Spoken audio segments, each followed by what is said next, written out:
esse puro, uma ideia da cota. Que eu já achei que ela nasceu com viés errado. É para maquiar algumas coisas, né? Então. E aí você vê que não houve o desenvolvimento da ideia. Sim.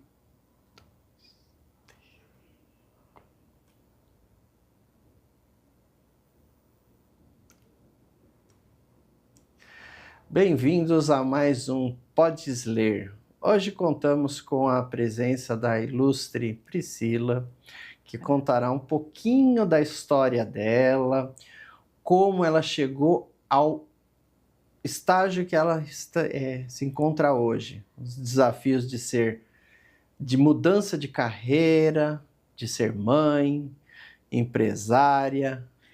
Bom dia, prazer estar aqui com vocês e bora, Podes Ler. Bem-vinda, Priscila. E aí?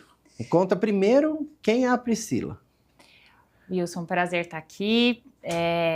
Vamos de novo, não tem bom dia, boa tarde, boa noite, porque ninguém sabe a hora que a pessoa está assistindo. Tá bom. Então é olá. Você começa falando do Podes Ler, quando você apresenta a Priscila, vocês olham para cá, e depois, quando for bate-papo, pode ser de qualquer jeito. Sim, senhor. Tá bom, sim, senhor. E eu dei o tempo dos 10 ou passei? Deu. Deu mais ou menos. Uns 10, aí você faz sua dancinha lá, que depois eu coloco a música na edição.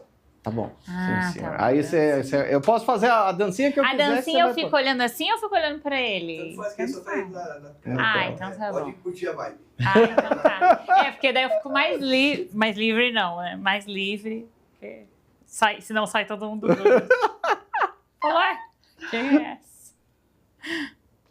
Realmente ele vai ter que ter um retorno pra dar uma orientada, né? Porque ele tá nos escutando, mas a gente não... E aí fica gostosinho.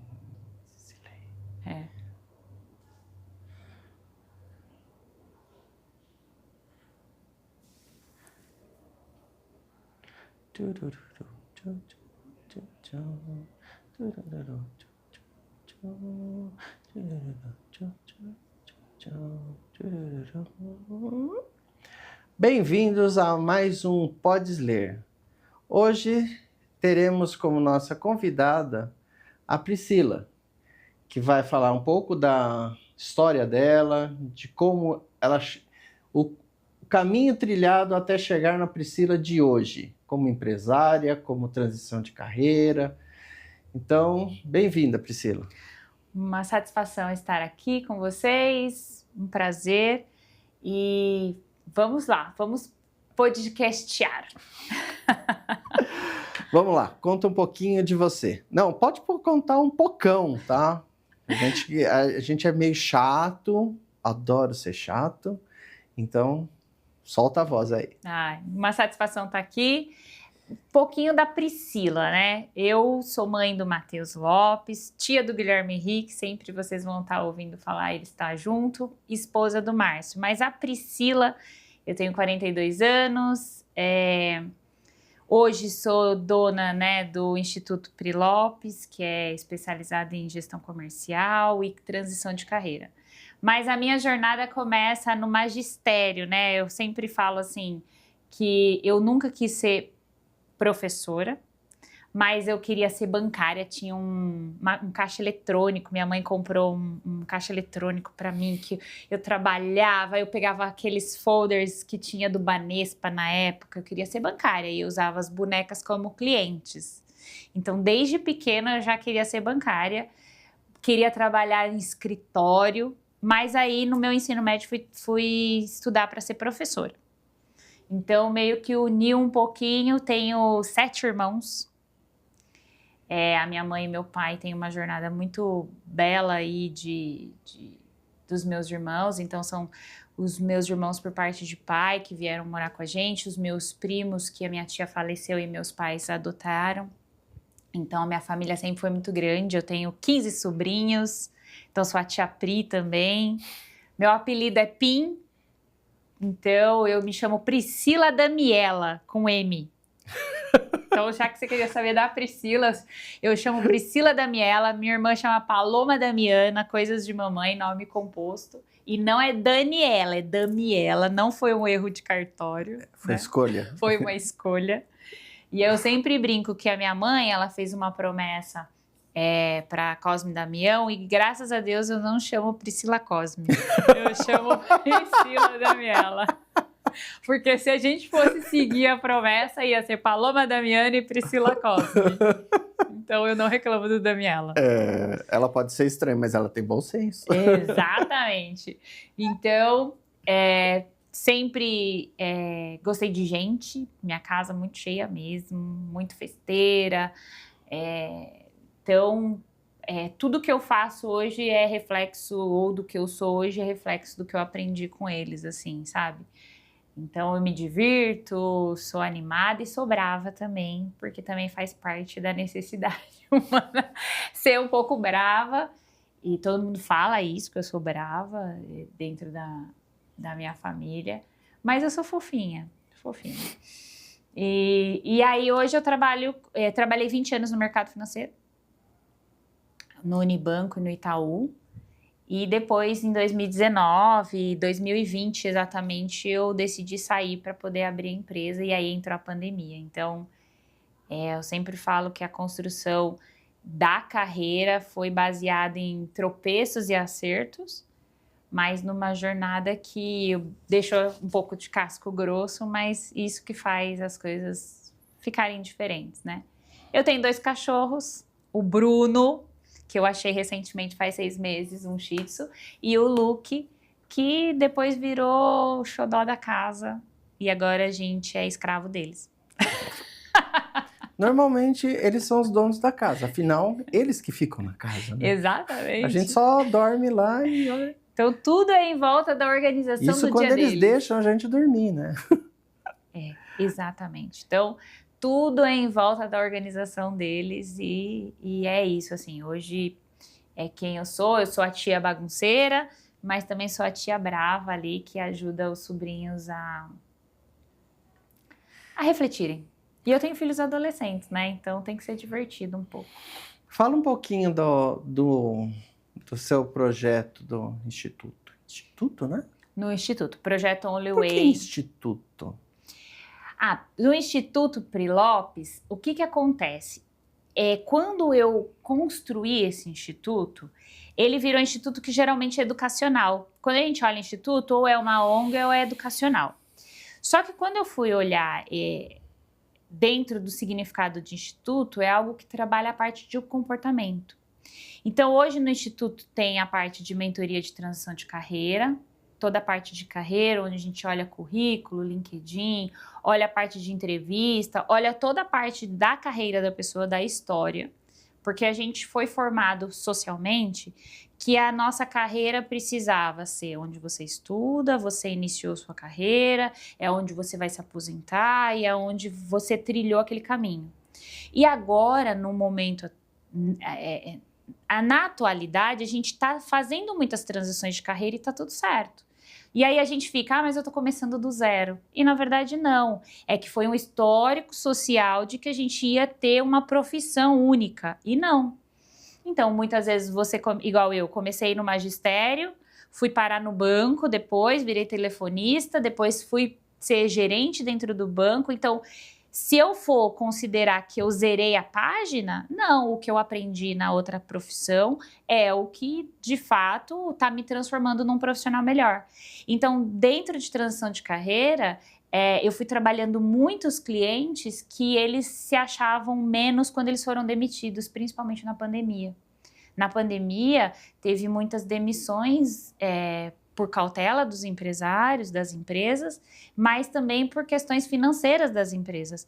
Então, essas pessoas achavam, putz, o que eu vou fazer? E até tem um certo caso que eu sempre falo, tem um diretor de uma empresa que eu atendi, ele foi demitido depois de 30 anos de empresa. Como se recolocar no mercado, sendo que diretor, você não tem diretor em todas as empresas para todos os cargos? O salário, muitas vezes, ele não é compatível ao do mercado mais, porque você já está dentro da empresa há 30 anos. Como é que você se recoloca sem se achar que uma demissão é por incompetência? Não foi. Foi por conta da pandemia, foi algo maior. E aí é trabalhar a parte do comportamento. Então, o Instituto veio, a gente tem treinamentos comportamentais de inteligência emocional, de inteligência social, da parte mais comportamental, para a gente olhar que a gente tem uma história.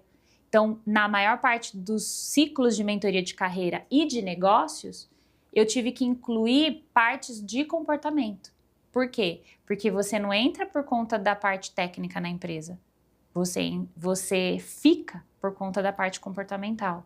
Então, me especializei na parte de comportamento, psicologia positiva e toda a parte comportamental. Por quê? Geralmente, tanto empresários para uma empresa dar certo, quanto colaboradores, a parte comportamental é o que faz a diferença, né? Hoje, na gestão comercial, o vendedor ele pode ter um monte de competência técnica, mas se ele não tiver comportamento adequado, ele se frustra. Então, o Instituto nasceu desse jeito, porque a gente tem o braço comportamental. Porque inteligência emocional hoje está muito latente, as pessoas estão falando muito sobre isso, mas não vende. Quem que vai voluntariamente procurar o desenvolvimento humano? Ainda na parcela da sobrevivência, poucas pessoas. E também, como eu trabalhei com muita gente de alta gestão dentro das empresas, é um mix de, será que eu preciso? Será? Eu já estou num patamar na empresa bom, ou eu já abri uma empresa, será que eu preciso tratar o meu comportamento? E não é terapia, eu não sou psicólogo, mas é a parte de como que eu faço para atingir aquele objetivo dentro da minha profissão ou da minha vida a partir de um bom comportamento, né? E não é colocar todo mundo na mesma página, mas é olhar cada um de um jeito. Então, o Instituto surgiu por conta disso. E você trabalha mais na transição de carreiras de altos executivos, ou esse é uma necessidade que todo indivíduo já deve colocar na sua cabeça? Não é porque eu sou o faxineiro da empresa que eu não possa pensar nessa... Porque às vezes fala assim, transição de carreira é só para quem está lá em cima, para quem atingiu um patamar de ganhos altos, se tem que mudar. Não, isso é uma realidade que todo mundo já deve estar pensando. Todo mundo. É acessível, né? Eu brinco que a gente sempre olha o pagável e o acessível. É acessível. Transição de carreira é o jovem que está entrando no mercado de trabalho. Então, hoje a gente tem uma geração diferente de geração de trabalho, mas a gente também tem uma geração antiga de geração de trabalho e de transição de carreira. Então, antigamente, com 40 anos, você não era bom mais para o mercado, e hoje você está iniciando no mercado com 40 anos. Quantas mulheres estão se separando e homens também estão tendo que recomeçar no mercado? Então, isso é uma transição de carreira. É uma transição de carreira, igual você comentou, do faxineiro. Às vezes, ele quer ser o supervisor dos faxineiros. E isso é uma transição de carreira. E tá tudo bem. Por quê? A alta gestão, meio que ela foi impulsionada por uma pressão de que precisa se desenvolver. Então, em 2015, quando eu comecei a me formar nessa parte de negócios e de liderança de carreira, dentro de grandes instituições, por exemplo, no banco, já tinha mentoria de carreira, porque eles não queriam que as pessoas ficassem paradas naquele mesmo cargo. Então, queria que tivesse uma movimentação até de áreas. Então, era uma forma dele impulsionar de uma forma meio que até pressionada. Agora, pequenas empresas também precisam. Porque, claro, tem empresas que eu quero um colaborador que fica muitos anos, mas eu não quero que ele fique travado naquilo. Às vezes eu não tenho vários cargos para ele, mas eu quero que dentro da mesma função ele seja a maior potência. Então, é como que eu desenvolvo essa transição de carreira. Dentro de lá, a gente tem alguns programas que é assim, eu faço uma transição de carreira de empresa para empresa, então eu estou, por exemplo, numa empresa e quero ir para outra empresa, porque às vezes eu almejo dentro da outra empresa um encarreiramento.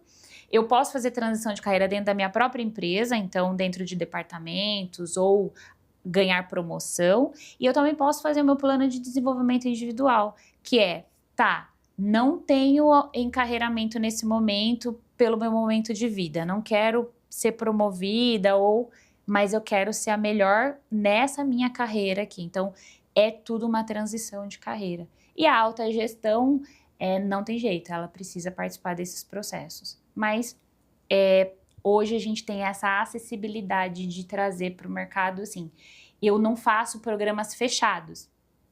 É mais o que a pessoa precisa. Às vezes, numa conversa, a pessoa já traz alguns insights de como que eu posso fazer. Pessoas que foram promovidas. Minha primeira palestra, Wilson, foi para o pessoal da CPTM, quando eu saí do banco. E era um desafio. Por quê? Muitos líderes lá viraram líderes compulsórios, que é o sistema do concurso. Então, eu sou o cara da manutenção, que por alguns anos eu tenho essa transição compulsória. E aí eu falo, mas eu tô acostumada a executar e eu não tenho muito esse perfil de liderança. Mas todo mundo tem. Porque você tem que... Às vezes a pessoa já atua nisso. Ela já ensina, ela já manda em alguém, vamos usar esse termo, e ela não percebe. Então, como que eu trago consciência para isso? Por isso que essa parte é muito comportamental. Porque o líder não é só ir lá e falar, eu quero ser um grande líder. Porque a gente está comparando com as pessoas que já têm um posicionamento de líder independente do cargo. Mas dá para desenvolver. Então, sempre na transição de carreira tem alguma coisa a melhorar. E é bom, porque santo de casa não faz milagre. Às vezes a gente acha que a gente pode fazer a nossa transição, mas ter alguém para compartilhar o que é sobre a empresa ou o que é a sua profissão é muito bom. Né? Como que lidar com esse medo da mudança? Acho que é o maior entrave das pessoas. Eu tenho uma filosofia que é assim, se você não muda, a vida muda por você. Então, pensar numa transição de carreira, de posição, tem que ser planejado antes de acontecer ou dá para esperar? Ideal planejar. Tudo que a gente planeja, a gente visualiza, mesmo que não vai chegar naquele ponto, porque o caminho é tortuoso e não é para você, para mim, é para todo mundo. Precisa planejar, porque a gente coloca no papel algo que vai se perdendo. O dia a dia é muito corrido, as coisas vão acontecendo, a gente não é sozinho no mundo. Por quê? Dificilmente a pessoa fala, não, meu projeto de vida é esse, e ela vai fazer numa linha reta, sem nenhuma interferência, sem um dia de chuva ou de tempestade. Então, o que você falou é verdade, precisa fazer um planejamento. O que também foi contado, eu sempre falo, né, o que contaram é o seguinte, faz planejamento só quem tem condições. Não. Você pensar no que você quer já ajuda você saber para onde vai, né? E aí a gente tem um agravante dentro da nossa sociedade que é a instabilidade econômica, de um país tropical, onde a gente tem outros modelos de negócios. Por quê? Quem garante que você vai sair de uma boa empresa e vai para outra boa empresa? Não tem garantia. Não é só porque ela está com o selo da melhor empresa para se trabalhar que ela é a melhor empresa para se trabalhar. Então, uma das premissas do Instituto é a honestidade. Então, eu sempre trago do mercado, assim, quem garante que você fazendo a transição de carreira vai ser o melhor?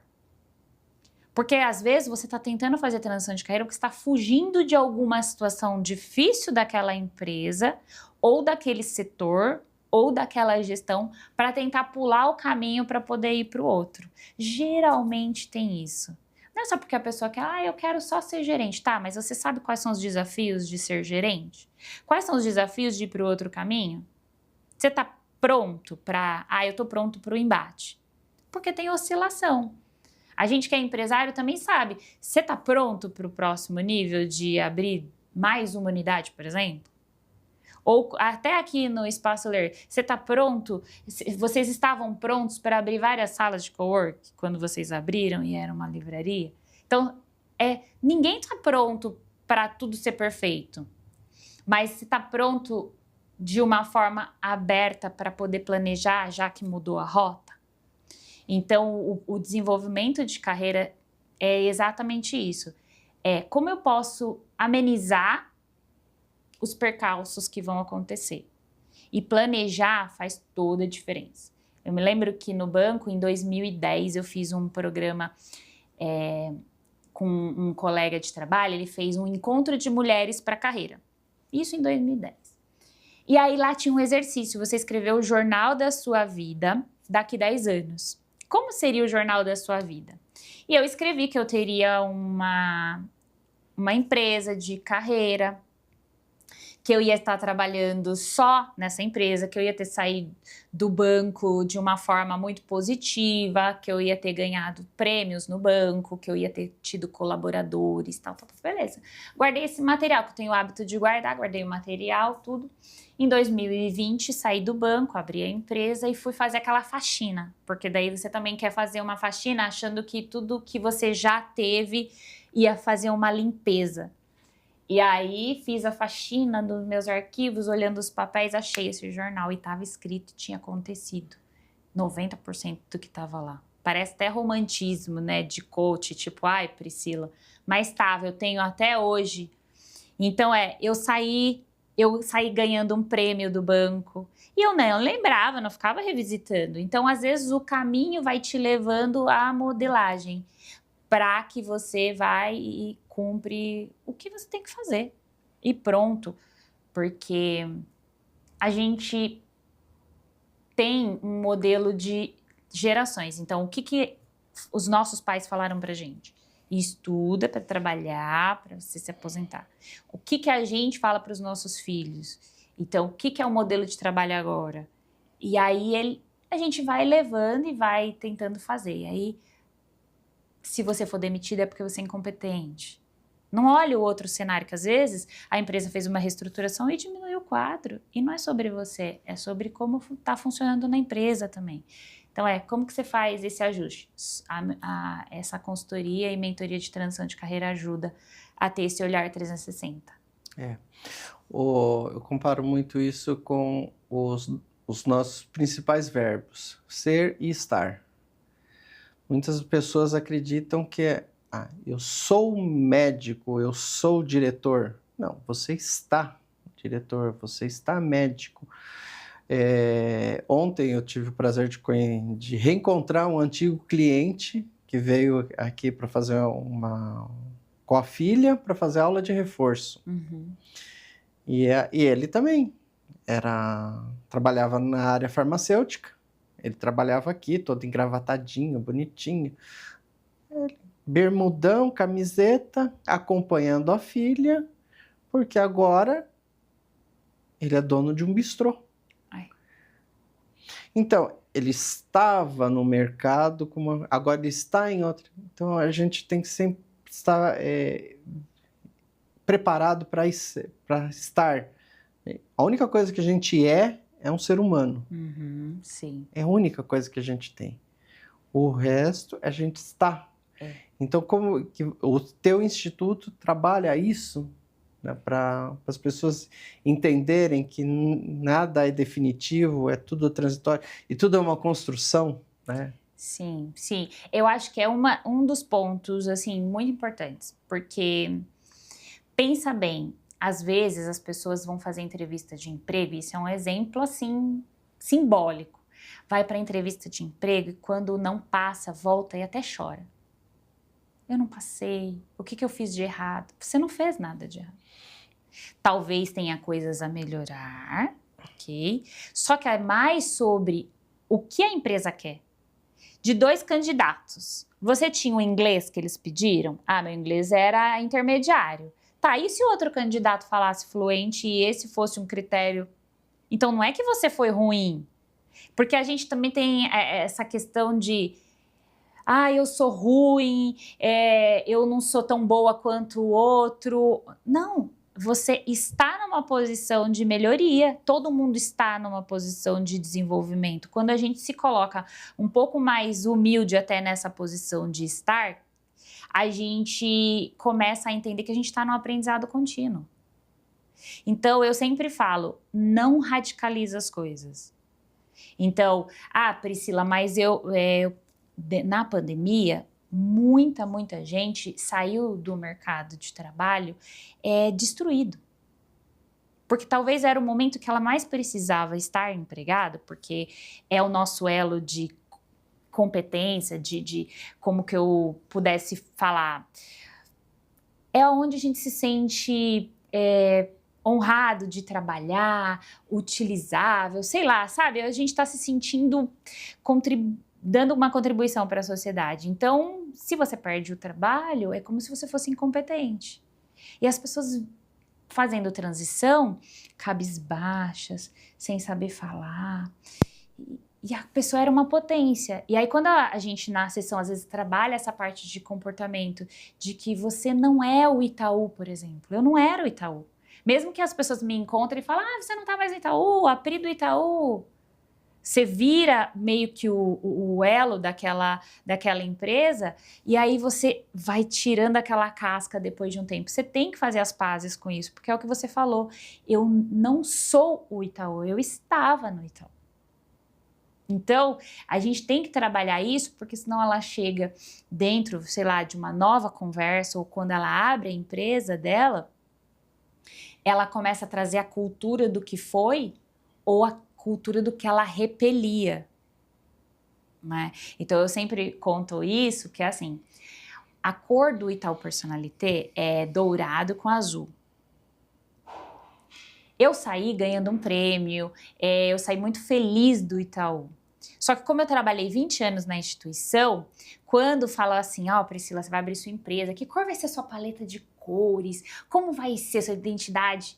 Eu falei, eu não quero laranja, não quero azul e não quero dourado.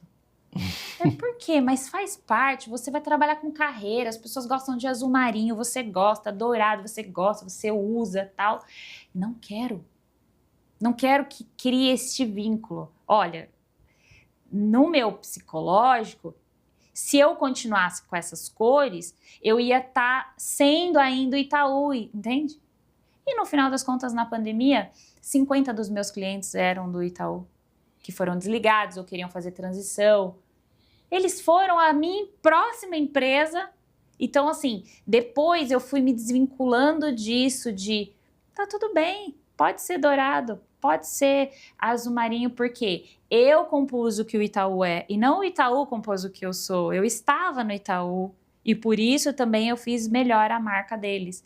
Então, a gente tirar isso do eu sou, por quê? Senão eu ia sair frustrada, como se mesmo eu pedindo para sair de um formato muito positivo na história, eu ia ainda ter vínculo de que a minha competência veio de lá.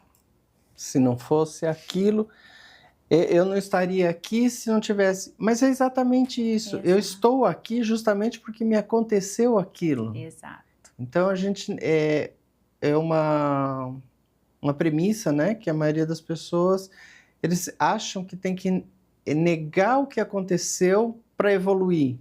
Não, é entender o que aconteceu para evoluir. É isso mesmo. Não, você falou tudo, assim. O primeiro exercício de transição de carreira é escrever a própria história.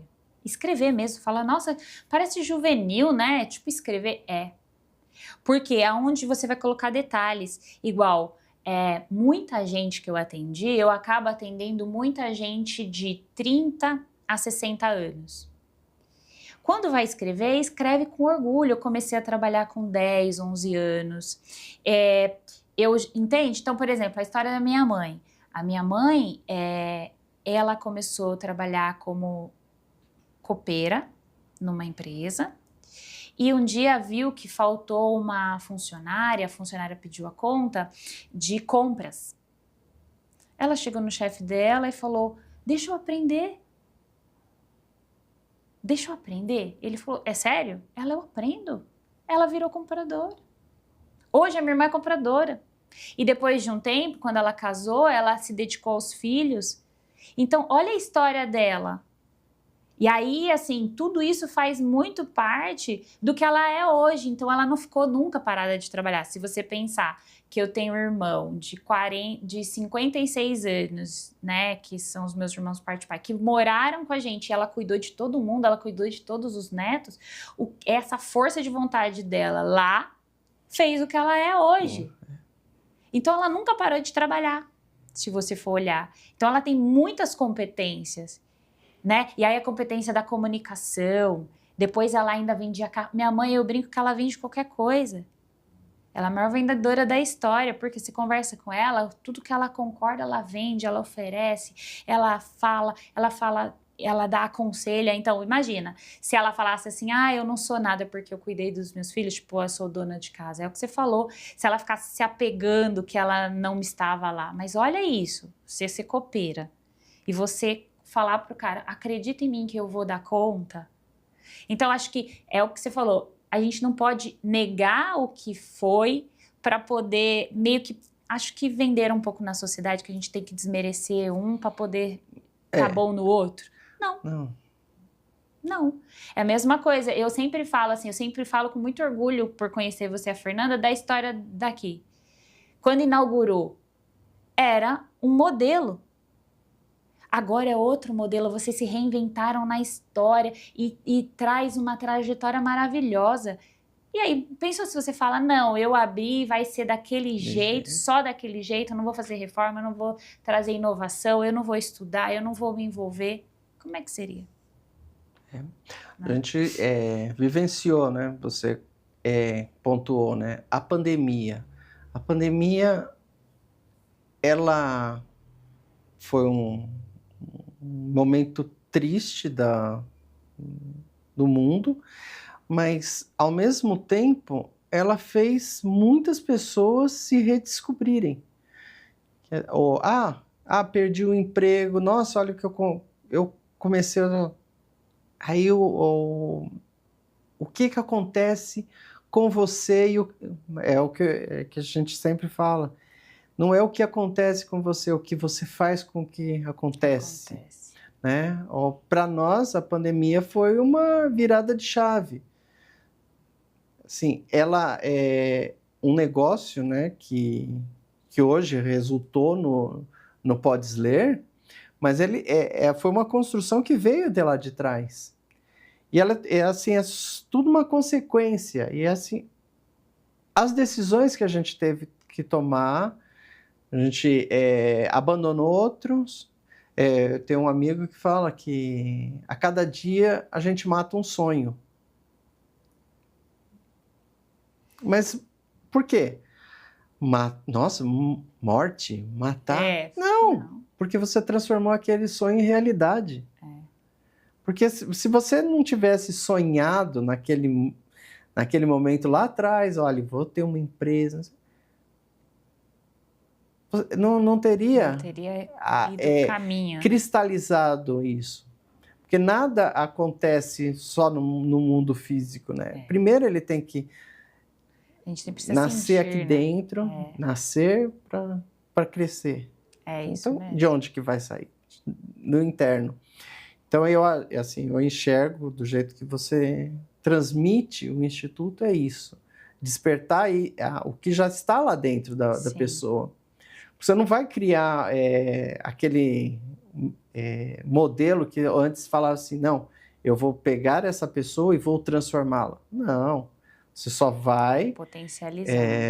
Não sei se é real, mas dizem que perguntaram para Michelangelo como que ele esculpia tão belas imagens. Ele falou assim, ela já estava aqui dentro da pedra, eu só tirei o que não era mais necessário. O excesso, é isso.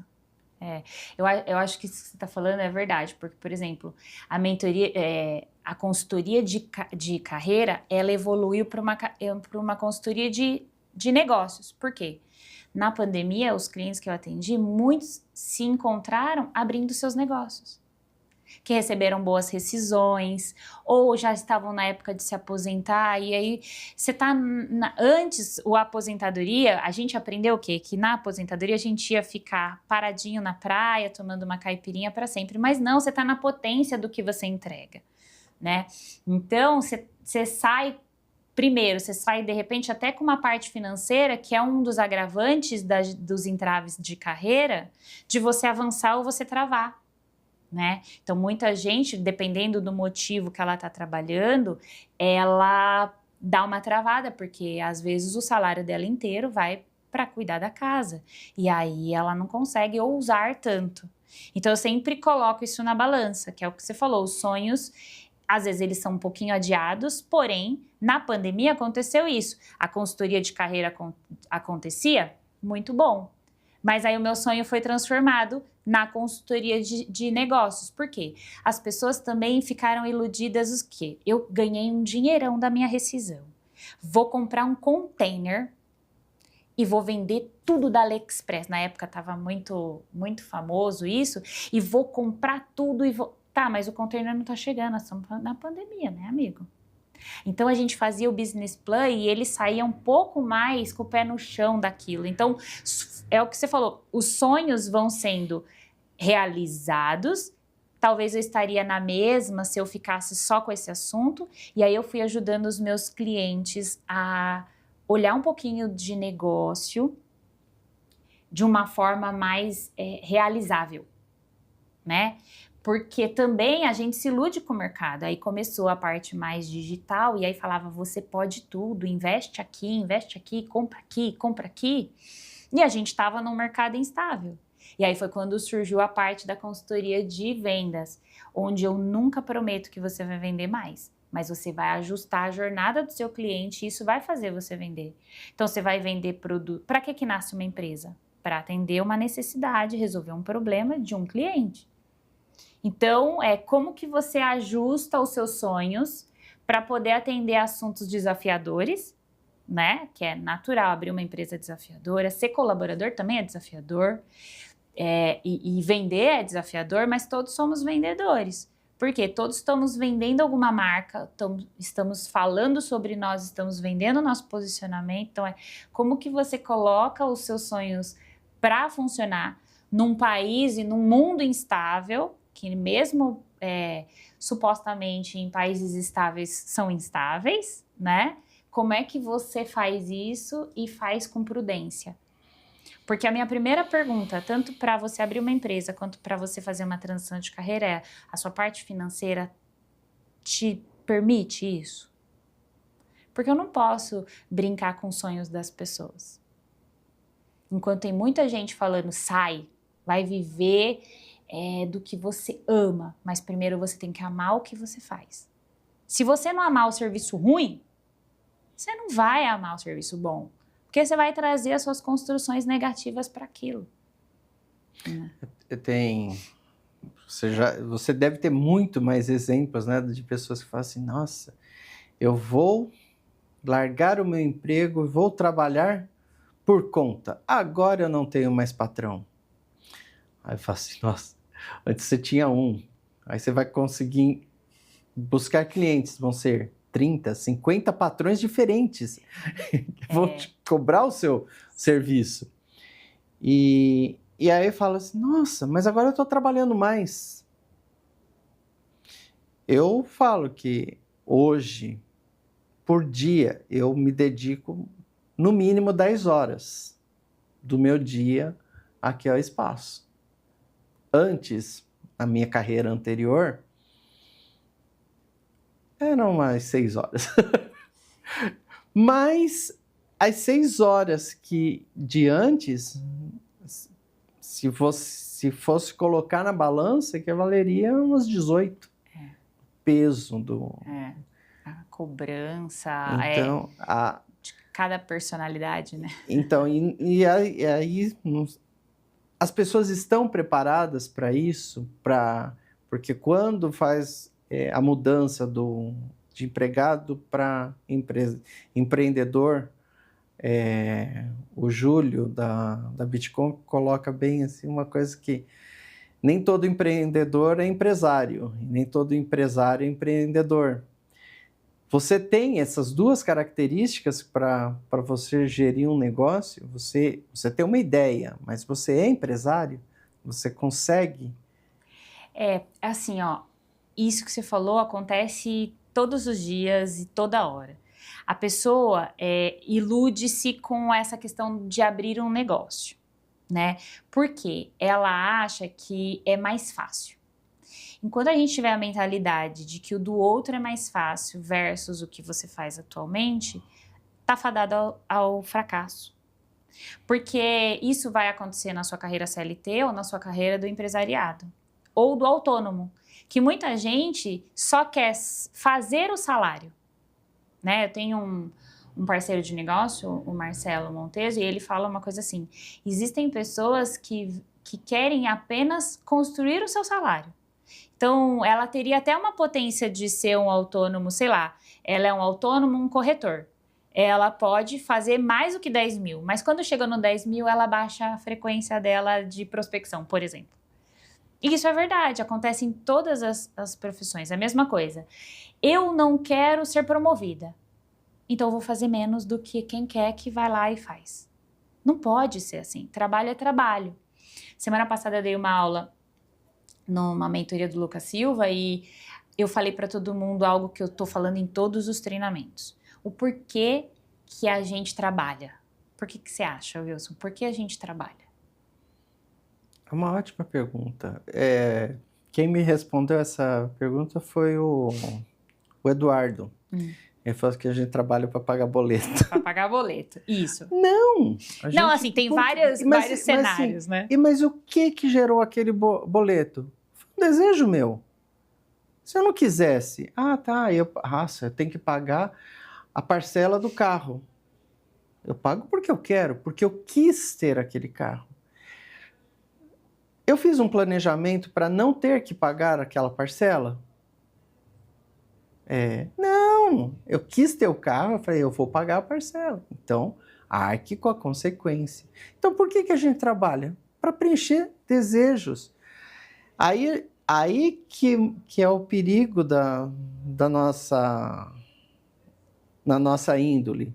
Às vezes a gente deseja coisas que não precisa, que criam aquela expectativa, gera uma frustração, pessoas ficam infelizes, porque eu não atingi o meu objetivo. Era um desejo, não é objetivo. É diferente. É totalmente diferente. Então, como que equacionar isso entre o desejo necessário, o sonhado, o realizável? Sim. Dentro desse dia, outras pessoas falaram que trabalha para pagar as contas, trabalha para realizar os desejos.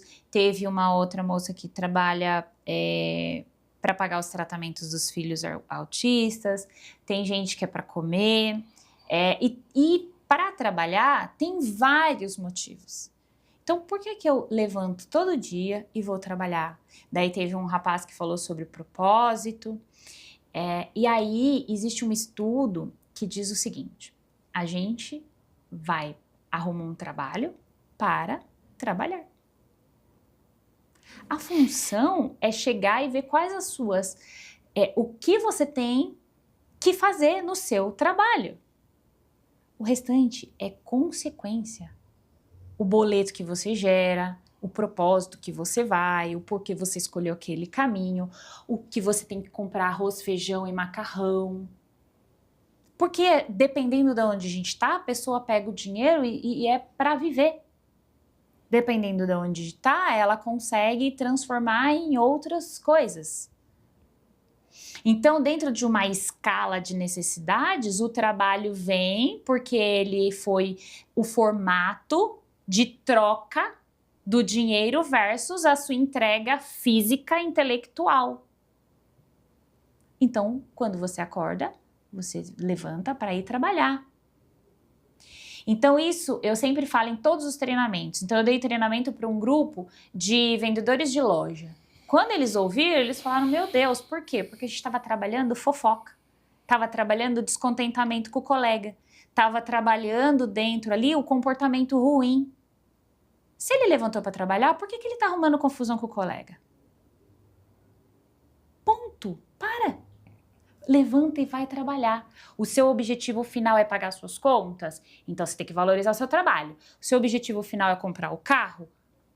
É pagar o boleto? Então, dentro desse estudo diz o seguinte, se você acorda para trabalhar, vai trabalhar. Depois você decide e aí você vai entendendo o como aquilo vai te beneficiar. Porque dentro do mercado que vivemos, nós precisamos do trabalho para ter o dinheiro, seja ele pouco na sua concepção ou muito, que vai te trazer o seu sustento. Porque dificilmente alguém vai trabalhar e pelo menos o seu sustento básico não está encaixado ali. A maior parte da população trabalha para sobreviver na escala de Maslow. Depois tem os outros. E aí você vai descobrindo. Então, as pessoas desvirtuaram essa coisa do trabalho. Então, tem gente trabalhando devagarzinho, triste, porque não tá achando o propósito que a internet está vendendo, que ele precisa achar. Propósito é todo dia é um propósito diferente. Ah, mas tô frustrada. Ou tô muito potente porque eu acho que eu vou ser promovido. Não, você tem que ser potente todo dia. Se você almeja os... Entende? Então, é como que você faz isso. E nesse estudo, ele finaliza falando assim, quando você procurar coisas muito fora no trabalho, você não vai encontrar. O que é o fora que ele quer dizer no contexto? Se você vai trabalhar no administrativo, provavelmente você vai lidar com papéis, planilhas e contatos com fornecedores. Então, se você já sabe que isso faz parte do seu trabalho, por que você está insatisfeito com as planilhas e com os papéis e com os fornecedores? Se você tem uma cafeteria e sabe que vai servir café, por que você está insatisfeito em ir lá servir café todo dia? Eu tenho que servir café? Não, é trabalho. É como se eu vou atender os clientes, por que eu não vou falar, eu odeio gente? Então, aí eu começo a colocar os empecilhos humanos, que é o que você falou, do ser e estar. Você está. Então sai, vai pro outro. Às vezes eu preciso ser dura, porque é o que você falou. A pessoa, ela quer abrir uma empresa, mas ela critica todo o empresariado. Ela fala mal da empresa passada que ela trabalhou. Esqueceu que tem um empresário por trás. Ah, mas ele é ganancioso. Você sabe o que é ganância? Você sabe se ele tá dormindo? Porque não tá conseguindo pagar seu salário? Então, é trabalhar um pouco empatia, né? E quando você é autônomo, tá fazendo o seu... eu abro a minha empresa tenho clientes e o meu cliente é chato. Quando eu vou dar treinamento, a primeira proibição que eu faço, parar de reclamar de cliente. Como é que você faz? Então, categoriza o seu cliente, não atendo mais esse tipo. O que é esse tipo? Esse perfil, seja sério no que você faz. E aí a cabeça do empresário, ele precisa ser um pouco mais macro. É como eu aumento a maior parte do meu negócio versus o meu lucro, sim, porém transformo mais vidas. Não só dos meus clientes, mas dos meus colaboradores. Porque eu acho que é uma infelicidade muito grande do mercado achar que o empresário, ele quer só ganhar dinheiro. O empresário também quer mudar vidas. É colocar todo mundo numa caixinha. Se ela conhecer um empresário que só quer ganhar dinheiro a qualquer custo, ela está tirando da caixinha pessoas que querem abrir empresa para dar mais emprego para as pessoas, para aquelas pessoas crescerem juntos, para ter uma potência maior de transformação. Como que você faz isso? Porque não pode ser que a gente nasceu, viveu, cresceu para poder vir só fazer e não ter e não transformar. Não pode ser assim. Eu fico pensando que tem um fundo de alguma coisa por um motivo e uma ação. Então, por isso que foi surgindo esses programas para poder as pessoas perceberem que tá na mão delas. É papo de coach? Tá na mão delas? Tá na mão delas. Se tá, é o que elas fazem com isso, tirando, descascando mesmo, sabe? Porque a gente colocou muita coisa em cima, assim. Então, estamos trabalhando saúde mental. Que horas as pessoas vão trabalhar isso? Então, de repente, arrumar para pequenos e médios empresários eles não conseguem alguns programas de saúde, mas será que uma vez a cada 3 meses uma psicóloga vem conversar com os colaboradores, seja um ou mais? Então, assim, são situações e opções que às vezes a gente vai trazendo numa conversa que vai fazendo as pessoas pararem de ser preconceituosas com o empresário, com o seu chefe, com a postura. Qual que é a dor do seu chefe que está acabando com você? Você queria que ele fosse preso em nome da lei, eu também. Porque tem aquela pessoa muito cruel. Porém, como que você vai pegando o que lhe cabe e vai, de repente, fazendo uma transição onde você não precisa mais lidar com essa pessoa. Isso tem a ver, volta na acomodação, né? Às vezes, meu chefe é chato, meu chefe é chato. Quanto que você está colaborando para que ele continue sendo chato? Você chegou, falou, não, ele não escuta ninguém. Aí é um problema dele, né? E às vezes as pessoas, o problema dele é meu. Não, é dele. E aí não se mexem, não volta com assim aquela que a gente estava conversando antes de iniciar o nosso bate-papo. Transfere a responsabilidade para o outro, ou para aquele ser imaginário chamado Estado, né? Não, ele vai resolver. Mas o que você está fazendo para resolver isso? Onde que você espera chegar com a sua atitude, né? Sim. Então, isso reflete muito no desenvolvimento da sociedade que estagna, né? Fica todo mundo esperando que alguém faça, porque ele é chato, porque o prefeito não fez, porque o meu chefe não deixou. E você? Eu não posso estar acima da minha capacidade. Aí você já encontrou, tá? Então não depende de você. Então esse problema não é seu, você não vai resolver.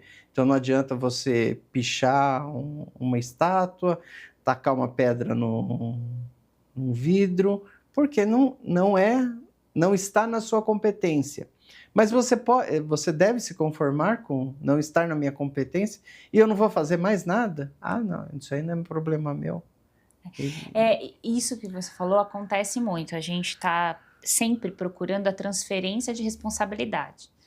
Então, o que está no meu espaço? Sempre falo assim, o que está no seu espaço que é seu? É a mesma coisa quando alguém vem e conta um problema, muito problema para você, e a pessoa sai feliz e você sai triste, né? Cabisbaixo. Você fala, nossa, parece... E você vai dormir com aquele barulho.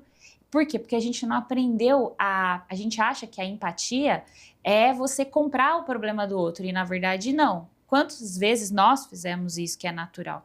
Só que a gente precisa começar a pensar no que dá para nós fazermos, que não depende disso, e cobrar o que talvez possa ser feito e atuar na sociedade. Então, uma coisa que eu aprendi no Cefam, e assim, era muito falado, e isso eu levo para minha vida, nós somos seres políticos numa sociedade que nós precisamos atuar como os nossos deveres e direitos.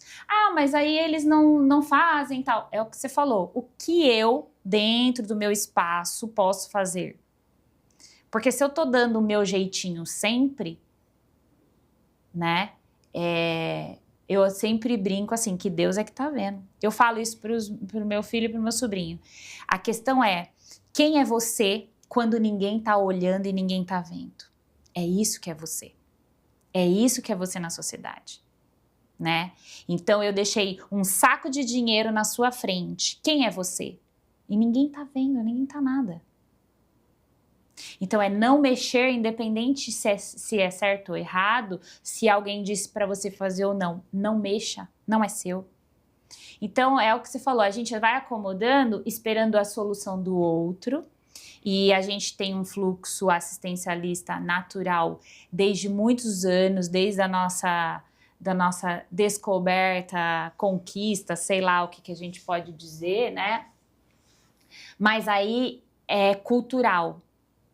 Não podemos generalizar, porque tem muita gente boa que sabe que isso não vai ajudar, né? Que não aparece, mas que está sendo honesto, sendo bom, independente de onde está. Mas eu acho que é mais atitudinal mesmo, né? Então, esse desconforto, a gente não quer viver o desconforto. Então, por exemplo, a lei do trabalho dizia que você tem estabilidade dependendo da empresa que você trabalha. E a gente sabe que estabilidade não existe. Né? Acho que a pandemia veio muito para reforçar isso.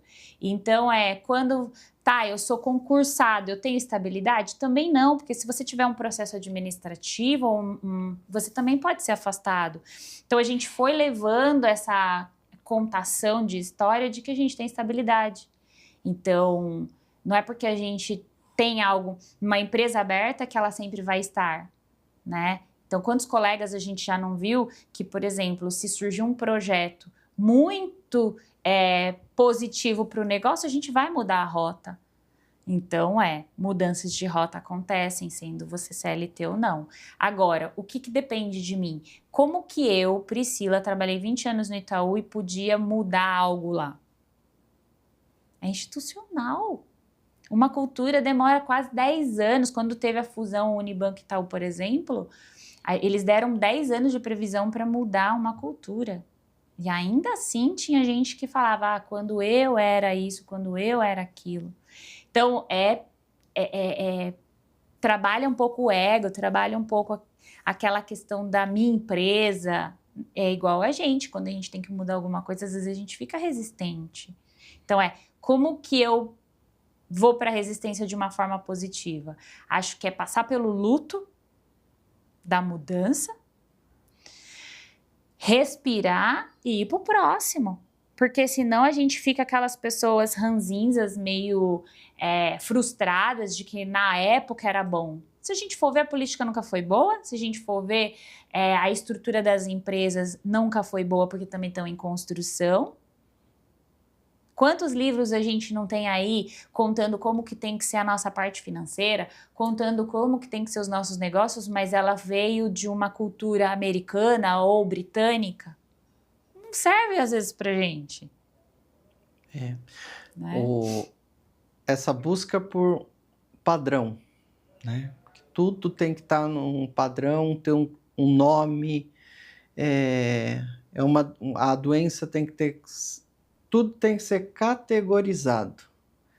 Tudo na vida da gente, acontece. Né? Então, a gente estar preparado para acontecer e é algo que sempre vai estar fora do nosso alcance.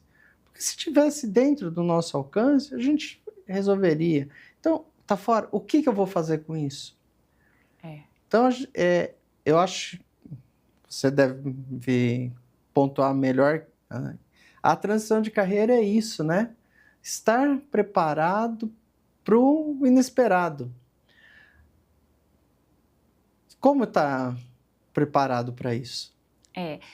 Trabalhando o autoconhecimento.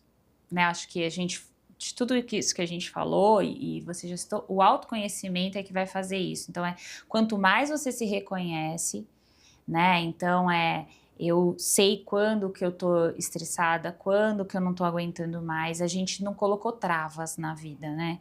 Então, a gente aprendeu que a gente tinha que engolir sapo, talvez, na empresa. Quantas vezes a gente não engoliu? Ou quantas vezes a gente não aprendeu algumas coisas que fica quieto. Então, quantas vezes a gente não se comunicou, não falou que não gostava, que não permitia. E aí, a questão maior é o seguinte, quanto eu me conheço para poder dizer não ou sim e arcar com as consequências daquilo, né? Porque tem até, no estudo da psicologia positiva, ele fala que a felicidade é um processo. A felicidade não é o pote de ouro que você vai encontrar lá no final do arco-íris.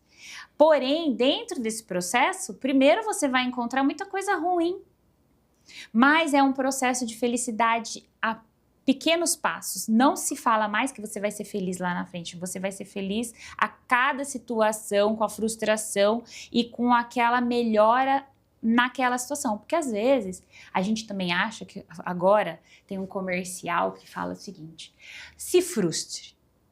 Você vai ser feliz se você se frustrar? Não, às vezes você vai ser muito triste. Às vezes vai ser muito ruim. Às vezes você vai ter que chorar.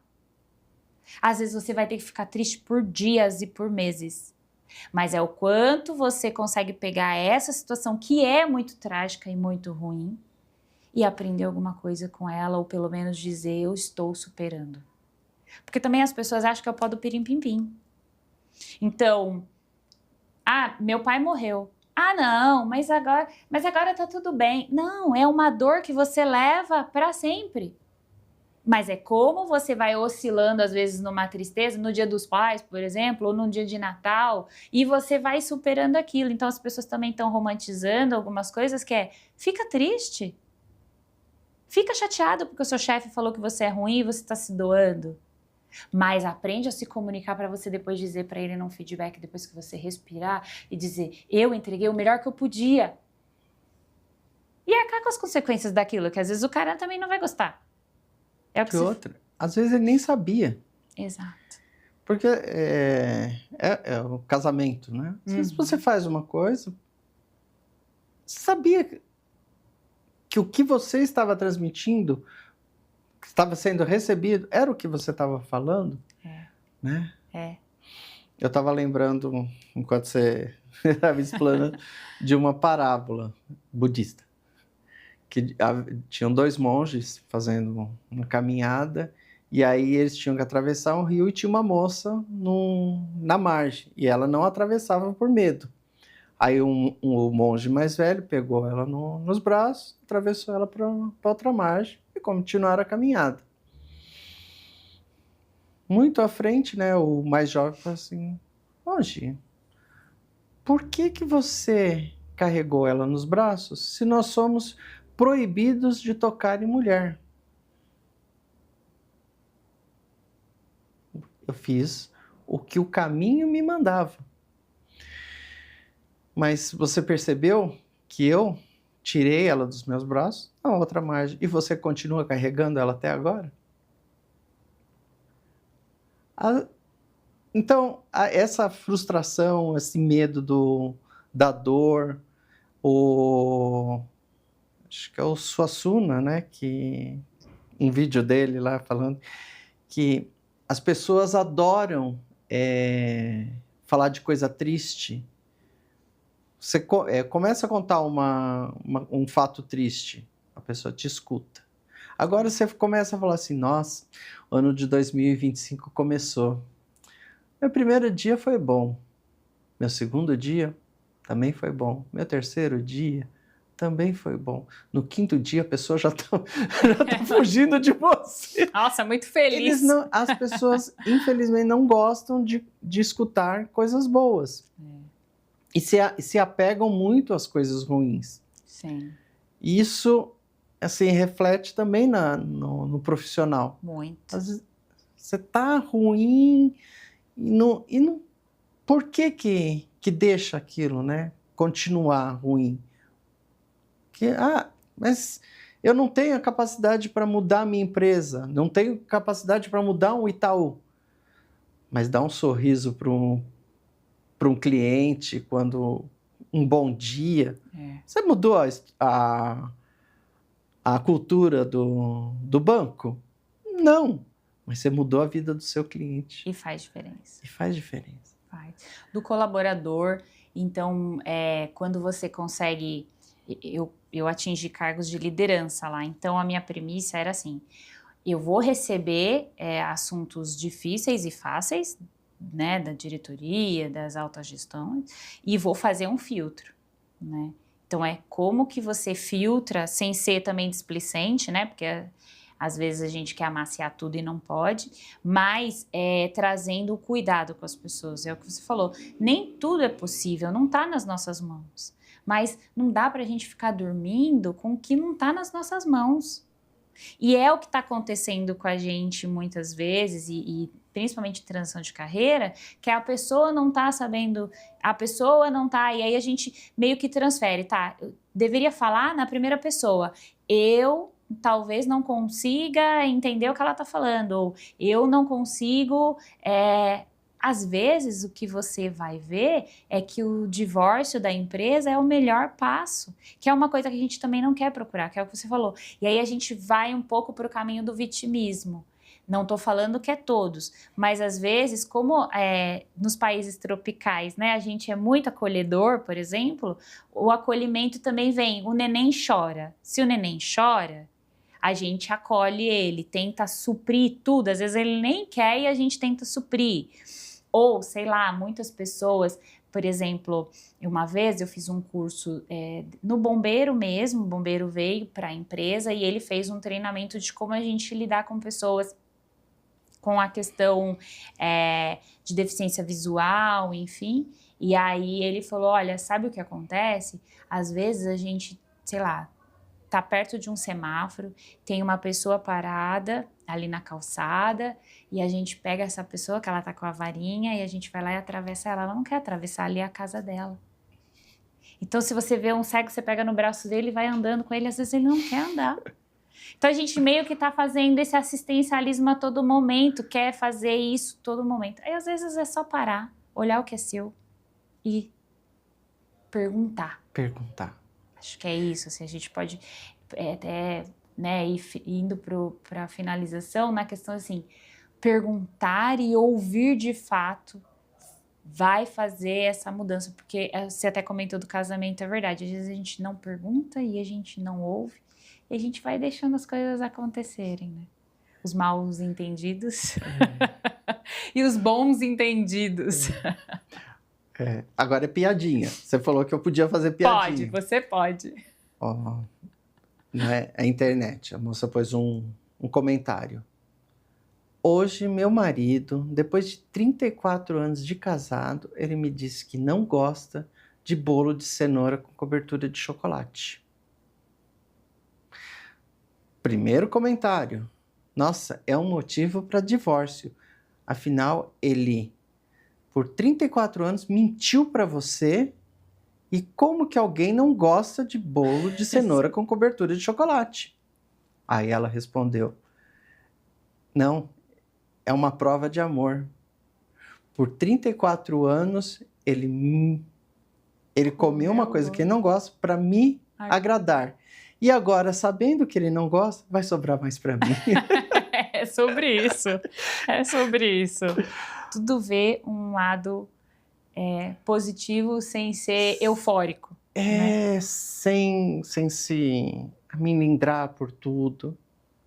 É o que você se descreveu como uma pessoa dura.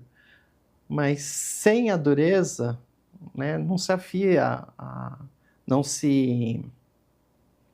é afiar, vai, me ajuda. A espada. Forja a espada.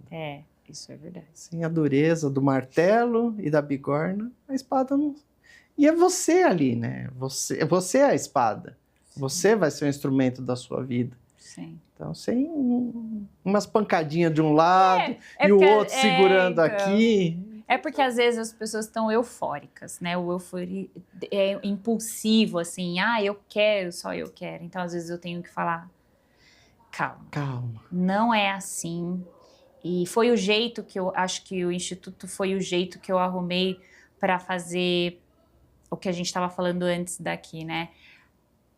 A pirâmide ao inverso, o que eu não consigo de órgãos, eu fazer aos pouquinhos, sabe? Trazer eles mais para a realidade do mercado de trabalho. Então, é assim que eu tento apresentar um benefício para serem melhores profissionais e melhores pessoas dentro das empresas. Obrigado, Pri. Obrigada a você. Foi um prazer conversar com você. E assim, se deixassem, a gente ia aqui pro dia todo. Isso. Mas a gente tem também outras coisas para cuidar, né? Isso então, mesmo. Obrigado a quem assistiu, quem nos acompanhou. E quer deixar mais uma palavra? Um abraço a todos e obrigada pela oportunidade aqui, que sempre muito satisfatório. Picadão. Obrigada. Cerramos? Ai! Acho que sim. Que delícia! Deixa eu ver com o chefe lá.